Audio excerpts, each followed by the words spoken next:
नमस्कार, आपका स्वागत है ASTV 24 न्यूज नेटवर्क में। हम लाते हैं तेज, सटीक और निष्पक्ष समाचार हिंदी, इंग्लिश और बंगाली भाषा में। देश से लेकर दुनिया तक की हर बड़ी खबर अब इंडोफ्लेक्स व अन्य प्लेटफॉर्म पर लाइव। অন্নপূর্ণা যোজনার টাকা না পেয়ে মন্ত্রী মালতী রাভা রায়ের বাড়ির সামনে মহিলাদের বিক্ষোভ।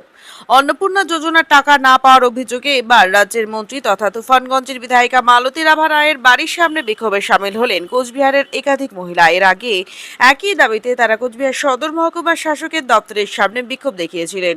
বিক্ষোভকারীদের অভিযোগ, তারা অনলাইনে অন্নপূর্ণা যোজনার জন্য আবেদন এবং ফর্ম পূরণ করলেও এখনো পর্যন্ত কোনো আর্থিক সহায়তা পাননি। সেই কারণেই তারা প্রশাসনের পাশাপাশি জনপ্রতিনিধিদের দৃষ্টি আকর্ষণের উদ্দেশ্যে আন্দোলনে নেমেছেন। বৃহস্পতিবার মন্ত্রী মালতী রাভা রায়ের বাড়ির সামনে জড়ো হয়ে মহিলারা তাদের ক্ষোভ প্রকাশ করেন এবং দ্রুত সমস্যার সমাধানের দাবি জানান। এদিন সংবাদ মাধ্যমের মুখোমুখি হয়ে বিক্ষোভকারীরা তাদের অভিযোগ ও দাবি তুলে ধরেন। অন্নপূর্ণার টাকা পাচ্ছি না, আর এখন সব বাহানা করছে। অনলাইন একবার চেক করেন আমরা বসতে এসেছি। এখন এসডি অফিসে গেলাম, এসডি অফিসার কথা বললেন না, আবার ওখান থেকে এখানে আসলাম, এখানে কোনো ইয়ে নাই। আপনারা কি একবারও টাকা পাননি? অনলাইনে ফর্ম ফিল আপ করেছেন না অফলাইনে করেছেন? অফলাইন করা হয়েছে। লক্ষ্মীর ভান্ডার পেতেন? হ্যাঁ, লক্ষ্মীর ভান্ডার এত ঝামেলা ছিল না। উনি বলছে যা বলতেছে তাই করা হচ্ছে, কিন্তু তার আত্মগুলো বলো আমাদের বাড়িতে অসুস্থ স্বামী, অসুস্থ শাশুড়ি পড়ে আছে।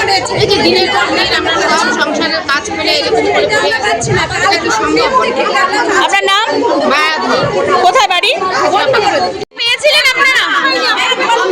একবারও টাকা পাইনি। আমরা ডিবিটি লিখে মাধ্যমে মমতা সরকারের আন্ডারে আমরা 3,000 টাকা করে লাস্ট পেয়েছি। মে মাস থেকে আমরা কোনো রকম টাকা পয়সা পাইনি। এসডি অফিস অন্নপূর্ণা ভান্ডারের স্বয়ং মুখ্যমন্ত্রী যদি কোনো দায়িত্ব দিয়ে থাকে সেটা এসডি অফিসকে দিয়েছে। এসডি অফিসের কোনো স্টাফ উত্তর দিতে বাধ্য নয়, শুধুমাত্র তারা স্ট্যাটাস চেক করাবে। স্ট্যাটাস চেক আমরা যখন তখন মোবাইলে করে নিতে পারি, তার জন্য আমাদের এসডি অফিসও দরকার হবে না। আমাদের যেই দাবি সেটা হচ্ছে আমাদের কেন বারবার করে ক্যান্সেল হচ্ছে, এত হ্যারাসমেন্ট কেন এত মহিলাদের? সব মহিলাকে কেন এত হ্যারাসমেন্ট হচ্ছে?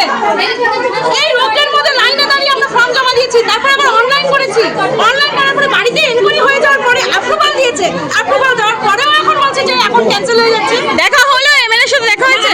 এমএলএ নেই, আমাদের সাথে ভিডিও কলিং হলো। এখন বর্তমানে কি চাইছেন আপনারা? এমএলএ এখানে নেই উপস্থিত, আমরা যতটুকু এখান থেকে জানতে পারলাম এমএলএ কলকাতাতে আছে।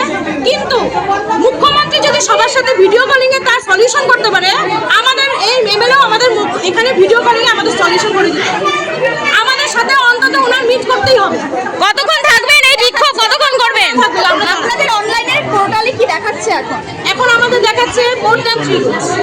বর্তমানে আপনারা কার বাড়িতে এসেছেন? কোন এমএলএ বাড়িতে? কি নাম আপনার? For more updates, continue watching ASTV 24.